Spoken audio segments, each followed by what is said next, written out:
वे Hormuz strait पर IRGC का बड़ा दावा देखने को मिला है। 24 घंटे में हॉर्मुज से 35 जहाज गुजरे हैं, ये उनकी तरफ से दावा किया गया है। और अगर ये दावा सही है, यानी कि हॉर्मुज पर आईआरजीसी पूरे तरीके से अपना कब्जा कर चुकी है। 35 जहाज गुजरना, वो भी अमेरिकी नाकेबंदी के बाद, ये थोड़ा सा मुश्किल भरा हो सकता है।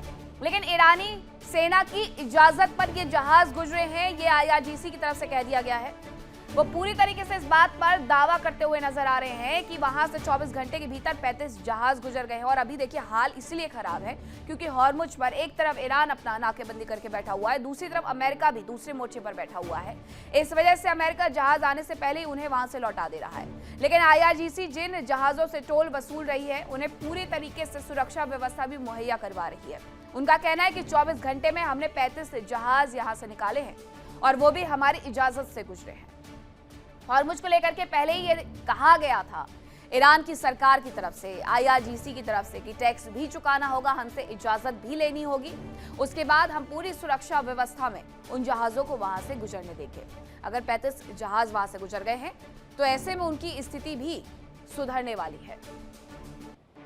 हॉर्मुज की व्यवस्था देखने के लिए ईरान ने एक नई संस्था तक बना दी है कि यहां से जो भी जहाज गुजरेंगे, ये संस्था उसकी देखरेख करेगी, उन्हें सुरक्षा व्यवस्था देगी, टोल टैक्स वसूलेगी, उन्हें इजाजत देगी। और ईरान ने जो संस्था बनाई है उसका नाम है पर्शियन गल्फ स्ट्रेट अथॉरिटी, जिसे पीजीएसए भी कहा जा रहा है। आईआरजीसी नेवी के साथ मिलकर के पीजीएसए संस्था काम करेगी। हॉर्मुज से गुजरने के लिए जहाजों को इनसे इजाजत लेनी होगी, पीजीएसए से इजाजत लेनी होगी और फीस भी देनी होगी। जहाज और क्रू सदस्यों की पूरी जानकारी देनी होगी। जहाज पर लदे माल और रूट मैप की जानकारी भी इस दौरान देनी होगी। हॉर्मुज पर ईरान ने शिकंजा कसा। ईरान ने एक नई संस्था बनाई, पीजीएसए, जिसका जिक्र अभी हमने किया, जो हॉर्मुज से गुजरने वाले जहाजों के ट्रैफिक को नियंत्रित करेगी और उनसे टोल टैक्स भी वसूलेगी। लेकिन इन सब के बीच में जानकारी मिली कि हॉर्मुज में तनाव जरूर है, जहाजों का गुजरना फिर भी जारी है। अब आपको केपलर के शिपिंग ट्रैफिक डेटा के हिसाब से ये बताते हैं कि आखिरकार कितने जहाज यहां से अभी तक गुजरे हैं। 11 मई से 17 मई के बीच में हॉर्मुज से 55 जहाज गुजरे हैं और गुजरने वाले जहाजों में अलग अलग तरह का सामान था। ये जहाज चीन, जापान, ओमान की ओर जा रहे थे। 3 बड़े ऑयल टैंकर भी यहां से गुजरे। हॉर्मुज से 15 ड्राई बल्क जहाज और 16 एलपीजी टैंकर भी गुजरे हैं। हालांकि ये डेटा पुराना है, लेकिन अभी जो उनकी तरफ से कहा जा रहा है कि 24 घंटे के भीतर 35 जहाज गुजरे हैं, तो ये डेटा की संख्या और ज्यादा बढ़ेगी। कतर से एलएनजी लेकर के जा रहा एक जहाज भी हॉर्मुज से गुजरा है। युद्ध शुरू होने के बाद से अब तक हॉर्मुज से सिर्फ 8 एलएनजी जहाज गुजरे हैं। 1 मार्च से अब तक 660 से ज्यादा मालवाहक जहाज भी वहां से गुजरे हैं। हॉर्मुज दुनिया की लाइफलाइन है। यहां से दुनिया भर में तेल और गैस की सप्लाई का करीब 20% हिस्सा गुजरता है। और जंग के पहले ही अंदेशा ये था कि ईरान हॉर्मुज स्ट्रेट पर शिकंजा कस सकता है, और अब ईरान ने हॉर्मुज पर शिकंजा कसकर दुनिया को तड़पने के लिए मजबूर कर दिया है। आपको हॉर्मुज की अहमियत के बारे में भी जानना चाहिए। ये ओमान की खाड़ी और अरब सागर को एक दूसरे से जोड़ता है, कनेक्टिविटी प्रदान करता है और 161 किलोमीटर लंबा और 33 किलोमीटर चौड़ा है। इसलिए यहाँ से समुद्री व्यापार के माध्यम से चीजों को एक जगह से दूसरी जगह, यानी एक कंट्री से दूसरी कंट्री सुगमता पूर्वक भेज दिया जाता है। इसमें वक्त भी कम लगता है। शिपिंग लेन केवल 3 किलोमीटर चौड़ी है। ये शिपिंग लेन है जो कि मात्र 3 किलोमीटर चौड़ी है। दुनिया का करीब 20% तेल इसी हॉर्मुज स्ट्रेट से होकर के गुजरता है। सऊदी अरब, यूएई के लिए ये सबसे मुफीद जगह है, सबसे अहम प्लेस है। ये कुवैत और इराक के लिए भी महत्वपूर्ण जगह है। ये पूरे ओमान की खाड़ी, अरब सागर के इर्द गिर्द तमाम अरब कंट्रीज हैं जिनका व्यापार ही इस हॉर्मुज पर टिका हुआ है। वहीं डोनाल्ड ट्रंप की बेटी की हत्या को लेकर के बड़ी जानकारी आपको देती हूँ कि इवांका की हत्या की साजिश का पर्दाफाश हो गया है। हत्या की साजिश इवांका ट्रंप की रची जा रही थी। आईआरजीसी से जुड़े एजेंट पर आरोप लगा है। तुर्की में हत्या के आरोपी को गिरफ्तार किया गया है। ये बताया जा रहा है कि एक बड़ी साजिश जो रची जा रही थी इवांका ट्रंप की हत्या को लेकर के ये पर्दाफाश हुआ है कि आईआरजीसी से जुड़े एजेंट पर इसके आरोप लगे हैं और तुर्की में ये हत्या करनी है, ऐसी साजिशें रची जा रही थी। हालांकि धमकी बहुत पहले मिल चुकी थी, लेकिन उसके साथ साथ तैयारियां की जा रही थी कि डोनाल्ड ट्रंप को झुकाने के लिए किस तरीके से उनकी बेटी को निशाना बनाया जा सके। लेकिन ऐसा होता उसके पहले ही एक बड़ी कार्रवाई के तहत उस आतंकी को गिरफ्तार कर लिया गया। मिडिल ईस्ट में जंग के दौरान अमेरिका और इजराइल को भी ईरान के भीषण पलटवार का अंदाजा नहीं था। ईरान ने अमेरिका, इजराइल और उनके सहयोगी देशों की सोच से भी ऊपर जाकर के पलटवार किया। हालात ऐसे हो गए कि मिडिल ईस्ट के देशों को भारी नुकसान हुआ। अमेरिकी सैन्य बेस तबाह हो गए और इजराइल में जबरदस्त तबाही हुई। अब एक बार फिर से ईरान ने भारी पलटवार की चेतावनी दी। अब आपको बताती हूं कि ईरान का इशारा किस तरह के हमले से है।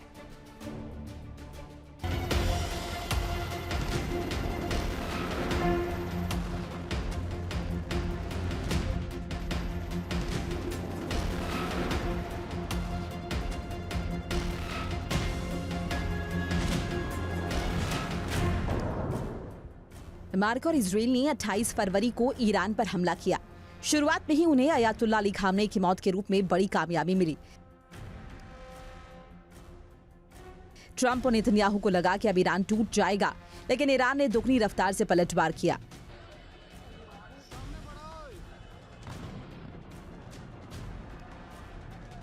जैसा कि युद्ध के पहले की आशंका जताई जा रही थी कि ईरान हॉर्मुज स्ट्रेट को ब्लॉक करके दुनिया भर की टेंशन बढ़ा देगा, ईरान ने ठीक वैसे ही किया।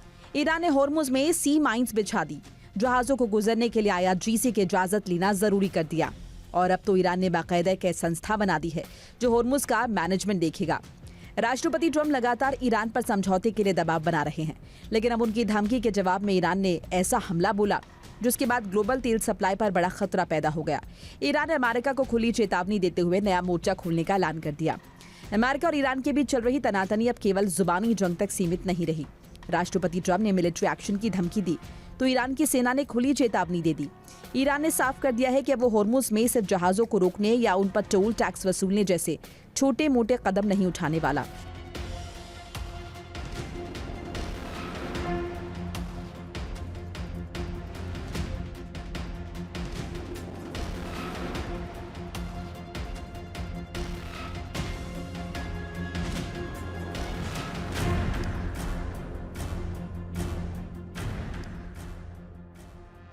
बल्कि वो सीधे एक बड़ा कांड करने की फिराक में है। ईरान ने साफ तौर पर चेतावनी दी कि अगर अमेरिका ने दोबारा हमले की हिमाकत की तो नए मोर्चे खोले जाएंगे, जिससे दुनिया की बची कुची तेल सप्लाई बेहाल होना तय है। ईरान की सेना के प्रवक्ता मोहम्मद अकरमानिया ने कहा कि अगर दुश्मन इतना बेवकूफ है कि वो दोबारा इजरायली जाल में फंसकर ईरान पर हमला करता है तो उसके खिलाफ नए हथियारों और बिल्कुल नए तरीकों के साथ कई नए मोर्चे खोले जाएंगे। माना जा रहा है कि ईरान का यह नया मोर्चा ही दुनिया के लिए सबसे बड़ी आफत हो सकता है, क्योंकि इसका सीधा निशाना दुनिया की सबसे संवेदनशील तेल सप्लाई लाइन पर हो सकता है। जानकार मानते हैं कि ईरान अब टोल टैक्स लगाने या जहाजों को डराने की पुरानी रणनीति के साथ साथ कई और बड़े काम कर सकता है। उनका मानना है कि अगर युद्ध छिड़ा तो ईरान हॉर्मुज को पूरी तरह चोक कर सकता है। इसके अलावा समंदर के नीचे काम करने वाले सीक्रेट सुसाइड ड्रोन्स और आधुनिक एंटीशिप मिसाइल्स के जरिए ईरान पूरे हॉर्मुज को नो गो जोन बना सकता है। यानी सऊदी अरब, कतर और UAE जैसे देशों से निकलने वाली बची कुची तेल सप्लाई पूरी तरह ठप हो जाएगी और दुनिया में पेट्रोल डीजल के लिए हाहाकार मच जाएगा। आशंका जताई जा रही है कि ईरान सीधे युद्ध में उतरने के बजाय अपने सबसे बड़े हथियार यानी प्रॉक्सी संगठनों को पूरी तरह एक्टिव कर सकता है। लेबनान में हिजबुल्लाह, यमन में हूती और इराक, सीरिया के शिया उग्रवादी गुट ईरान के इशारे पर काम करते हैं। ईरान ने साफ तौर पर धमकी देते हुए कहा कि वो इस बार नए इक्विपमेंट्स और नए तरीकों का इस्तेमाल करेगा। इसका सीधा मतलब साइबर वॉरफेयर। अमेरिकी नौसेना के जहाजों पर समंदर के नीचे से काम करने वाले सीक्रेट सुसाइड ड्रोन्स और हाइपरसोनिक मिसाइल्स के इस्तेमाल से है।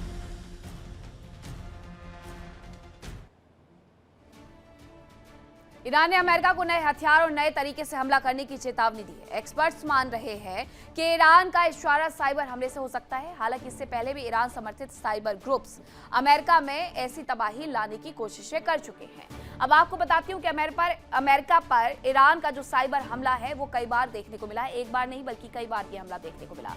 ईरानी हैकर्स ने अमेरिकी सुरक्षा में सेंध लगा दी और ये अमेरिका के लिए अपने आप में एक बड़ी ही शर्मिंदगी भरी खबर रही है, क्योंकि अमेरिका जो सबसे ज्यादा टेक कंपनियां रखता है उसे ही हैकर्स चूना लगाते हुए नजर आ रहे थे।